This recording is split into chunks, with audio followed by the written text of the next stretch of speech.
Você está no Mangaka Cast, o podcast do mangaka. Hoje a gente vai falar sobre Dragon Ball GT.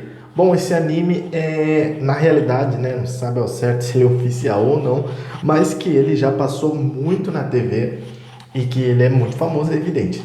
Então vamos lá, vamos falar sobre Dragon Ball GT, que na realidade, na minha avaliação, acredito que de qualquer pessoa que já assistiu qualquer Dragon Ball, chegou à seguinte conclusão, que Dragon Ball GT foi um grande erro no sentido de roteiro, mas não tecnicamente. Por quê?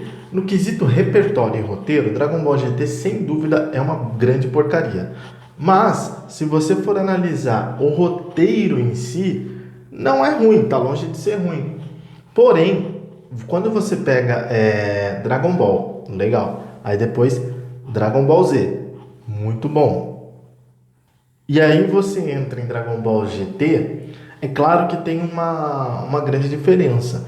Mas se você pensar, né, aí é claro que os autores perceberam isso, todo mundo que trabalha ali percebeu isso e fizeram Dragon Ball Super, né, Dragon Ball Heroes, Dragon Ball Super Heroes, literalmente cagando pro GT.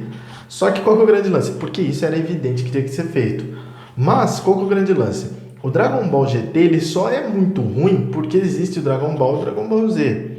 Se você analisar o Dragon Ball GT como um anime separado, em quesito roteiro ele é muito bom. Mas no quesito anime continuação do Dragon Ball Z, ele é uma grande porcaria, isso é óbvio. Então veja que é uma questão muito delicada, até porque quando ele foi feito sequencial, né? Dragon Ball Z e Dragon Ball GT para finalizar. Se você pensar dessa maneira também, mercadologicamente falando, naquela época, no final dos anos 80 e tal, não é uma coisa tão impossível de se entender assim, nem chega a ser nem perto de uma má ideia. Mas quando você começa a colocar personagens e filmes, Dragon Ball Z ficou tão bom e os filmes, os personagens acabaram tendo filmes, né, como no caso do Broly, que são dois filmes, na realidade hoje já três, mas dois ignorados antes que são muito bons. E aí o que acontece? Na realidade a impressão que se passa, né, que é o meio óbvio, né, é que foi feito um planejamento que não ficou ruim. Dragon Ball e Dragon Ball Z são muito bons. Dragon Ball GT é meio fraco, mas ao mesmo tempo o roteiro é muito bom. Então você tem possibilidades ali que não são tão ruins assim. E aí você analisando, né, a partir daí realmente é muito interessante. Então na realidade, na minha opinião, Dragon Ball é legal, Dragon Ball Z é um puta anime, óbvio, todo mundo sabe. E aí se você pegasse os filmes do Dragon Ball Z e adaptassem para episódios do Dragon Ball Z, seria algo genial. E aí você continuaria a partir disso, né? Que seria basicamente o que aconteceu em Dragon Ball Super. Só que, o que acontece? Nitidamente, a ideia inicial, até pela época, né? Porque na época se faziam coisas para televisão exclusivamente, não se faziam para plataformas. Então, mesmo que já era, obviamente, o corte de comercial de todo anime quase, já é pensado nisso. Hoje em dia já é algo até meio sem lógica, mas na época fazia muito sentido você fazer o corte ali no meio do episódio para que daí fosse pro comercial, às vezes até mais de um.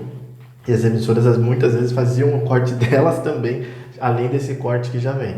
Então, na realidade, pensando mercadologicamente falando, na época, era algo até bem interessante o Dragon Ball GT. Até porque fica aquela coisa tal do Goku voltar a ser criança tal, e fica aquela coisa meio assim, sabe? Tipo, beleza, fica uma coisa meio teen, meio kids, que pra passar na televisão naquela época era uma coisa extremamente interessante.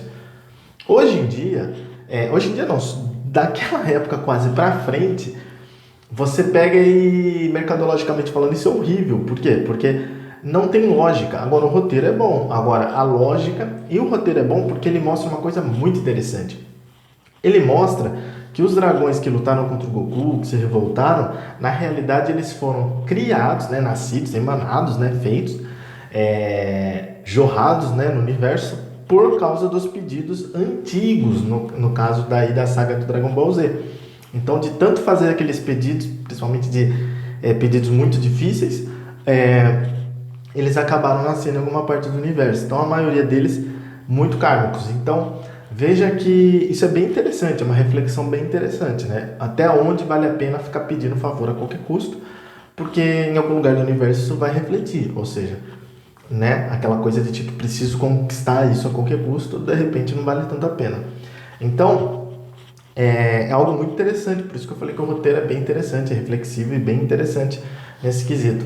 Mas o anime em si, se você for analisar com os outros Dragon Balls, realmente é uma grande M.